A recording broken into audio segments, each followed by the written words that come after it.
எனக்குன்னே வருவீங்களாடா? ஏன்ட்ட சரசம் பண்றக்கே ஓட்டாப்பே உங்களை பெற்றுறாங்களா?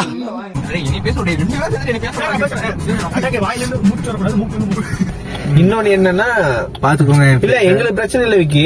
இது வந்து உங்க அம்மா பாப்பாங்க, உங்க அப்பா பாப்பாங்க, மெயினா உங்க சின்ன மாமா எல்லாம் பாப்பாங்க. இப்ப வேற அவர் 4 லாக் போடுறது பாக்குறாரு, எடிட்டிங் பண்ணிட்டாங்க.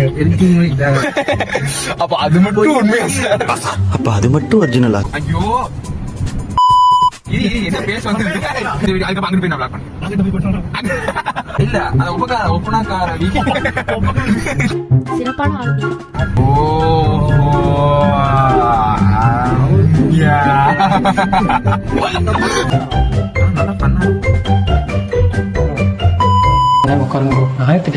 ஃபுல் வீடியோ லிங்க் நம்ம கமெண்ட்ல ஃபர்ஸ்ட்டாக பின் பண்ணி வச்சிருக்கேன், மறக்காம செக் பண்ணி பாருங்க. அப்புறம் சப்ஸ்கிரைப் பண்ணுங்க, சப்போர்ட் பண்ணுங்க, இதெல்லாம் பண்ணுங்கடா.